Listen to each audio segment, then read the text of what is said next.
जय श्री श्याम भक्तों, होई अष्टमी की आज हम कथा सुनेंगे।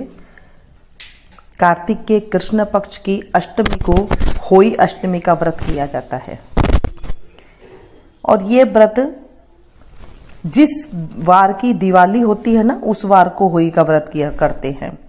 इसका नियम तो यही होता है, जैसे शनिवार की दिवाली है तो हम शनिवार की ही होई का व्रत करेंगे। वैसे अगर कोई नहीं मानता इस बात को और आठे का करना चाहते हैं तो वो फिर अष्टमी तिथि ले सकते हैं, कल की ले सकते हैं। पहले दीवार पर होई बनाते थे, फिर दो गढ़ मोली बांधकर रोली से साथिया करके जल भरकर होई के सामने रखते हैं। आजकल तो होई का पाना मिल जाता है, कागज, वो चिपका देते हैं। दोनों दोगड़ पर 5-5 बतासे या पूड़े व 5-5 सिंघाड़े रखते हैं। होई के दोनों सिरों पर आटे से नाल की माला लगाते हैं। बीच में आटे से ही 1 रुपया भी चिपका देते हैं। दोनों दोगड़ को चांदी की माला स्याहू के मनके वाली पहनते हैं। 2-2 मनके सुनार से मिलते हैं चांदी के, वो भी पहनते हैं। दोगड़ के आगे गेहूं की ढेरी लगाते हैं। ढेरी पर एक तेल का दीपक जलाते हैं। एक लोटा भरकर रखते हैं। मोली बांधकर साथिया करके अपने माथे पर भी बिंदी लगाते हैं। फिर होई के आगे बैठकर हाथ में गेहूं के 7 दाने लेकर और कहानी सुनकर गेहूं से धोख मारते हैं। फिर विनायक बाबा की कहानी भी कहते हैं। तारे देखकर तारों को अर्घ देते हैं। 14 पूड़े या गुलगुले या गुलाब जामुन फल रुपया रखकर बायना निकालते हैं। पानी गमले में देते हैं। फिर व्रत खोलते हैं। बायना चावल चीनी का भी मिनसना करते हैं। मिनस सकते हैं, अगर आपके पास गुलगुले वगैरह नहीं बना सकते हैं तो आप। 8 गुलगुले बनते हैं। 8 गुलगुले चढ़ाए जाते हैं, कईयों के ये रिवाज है, और 8 गुलगुले से ही बायना निकाला जाता है। अब उद्यापन भी करते हैं। उद्यापन में जिस वर्ष घर में लड़का या लड़की हो, ब्याह हो, उस वर्ष 14 बेटे 14 बहू 4 हाथ व 4 पैर बनाते हैं। दोगड़ 2 ही होती है। माला में 2 मनके नए डलवा लेते हैं। उद्यापन के नाम के पूड़े या गुलाब जामुन, सास की साड़ी, ब्लाउज, पैर पड़ाई के रुपये पल्ले में बांधकर बायना मिनसते हैं।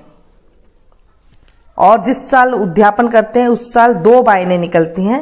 एक प्रतिवर्ष वाला और एक उद्यापन वाला विशेष बायना निकलता है। आज हम होई माता की कथा करते हैं। एक साहूकार था जिसकी 7 बेटे और 7 ही बहुएं थी। एक बेटी थी। कार्तिक के महीने में दिवाली से पहले अष्टमी को अपने मकान की लिपाई पुताई करने के लिए 7 बहुएं अपनी इकलौती ननद के साथ जंगल में जाकर खदान में मिट्टी खोद रही थी। वहां पर स्याऊ की माद थी। मिट्टी खोदते समय ननद के हाथ से कुदाली स्याऊ के बच्चे को लग गई और वह तुरंत मर गई। इससे स्याऊ माता बहुत नाराज हो गई और बोली, मैं तेरी कोख बांधूंगी। ननद अपनी 7 भाभियों से बोली, तुमने से कोई अपनी कोख बंधवा लो। तो 6 भाभियां ने अपनी कोख बंधवाने से इनकार कर दिया, परंतु छोटी भाभी सोचने लगी, यदि मैंने भी अपनी कोख नहीं बंधवाई तो सासू जी नाराज होगी। यह सोचकर ननद के बदले छोटी भाभी ने अपनी कोख बंधवा ली। इसके बाद छोटी बहू को जो बच्चा होता वह 7 दिन का होकर मर जाता। एक दिन उसने पंडित जी को बुलाकर पूछा, मेरी संतान 7वें दिन मर जाती है, इसके लिए मैं क्या करूं? तब पंडित ने कहा,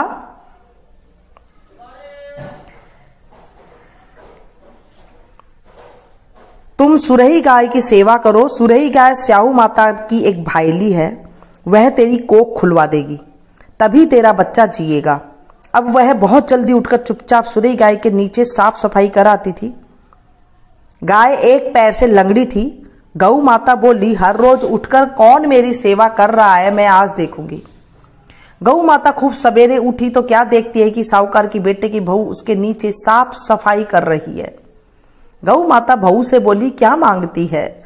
साहूकार की बहू बोली, साहू माता तुम्हारी भाईली है और उसने मेरी कोख बांध रखी है, मेरी कोख खुलवा दो। गऊ माता ने कहा, अच्छा। गऊ माता साहूकार की बहू को अपनी भाईली के पास लेकर चली।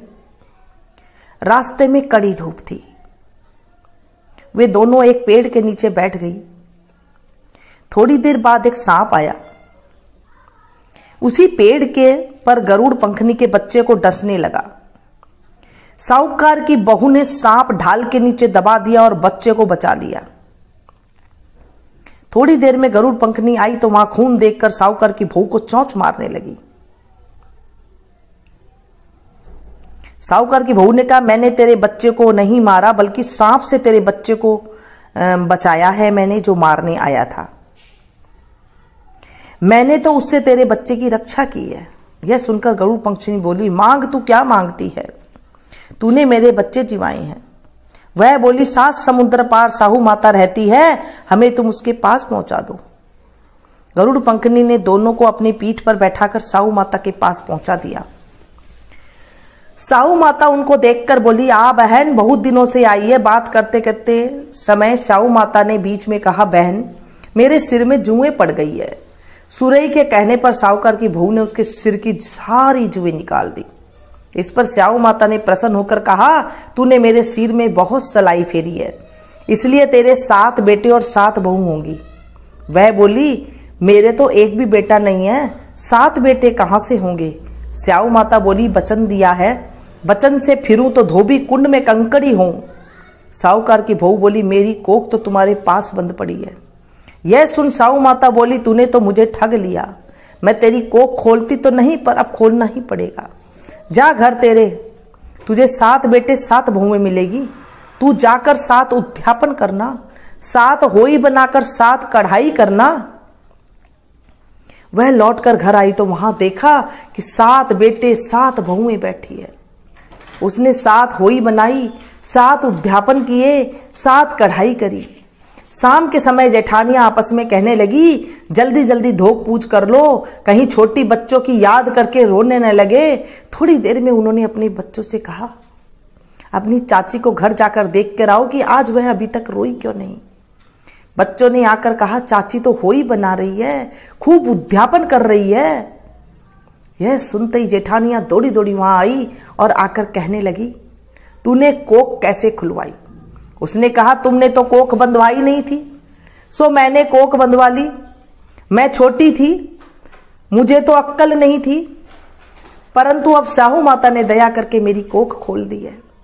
हे साहू माता, जैसे साहूकार की बेटे की बहू की कोख खोली, वैसे भी हमारी भी और सब परिवार की बहुओं की कोख खोलती रहने जाना।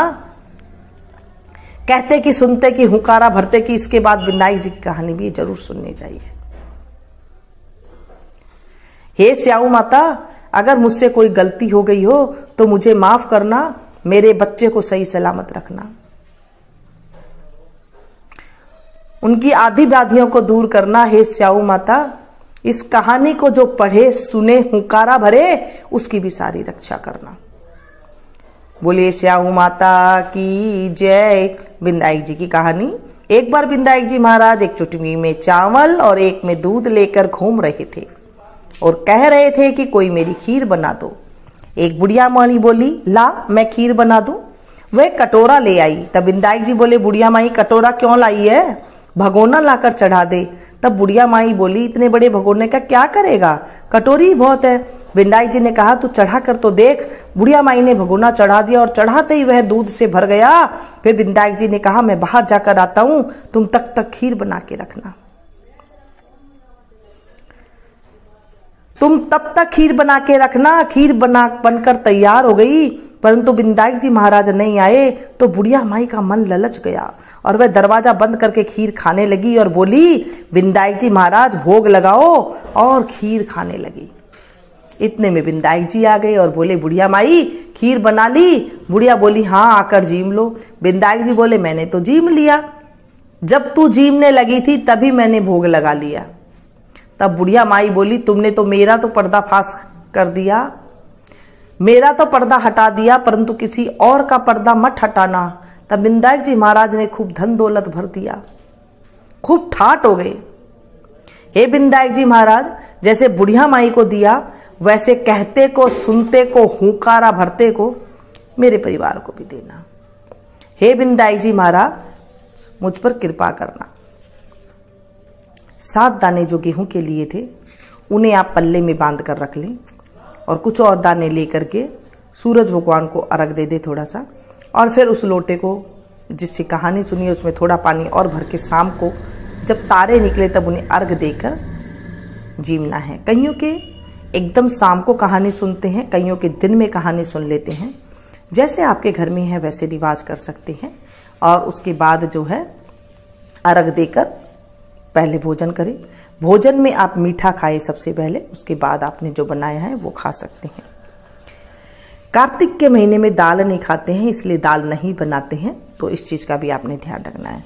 बोले श्याऊ माता की जय, विंदायक जी महाराज की जय।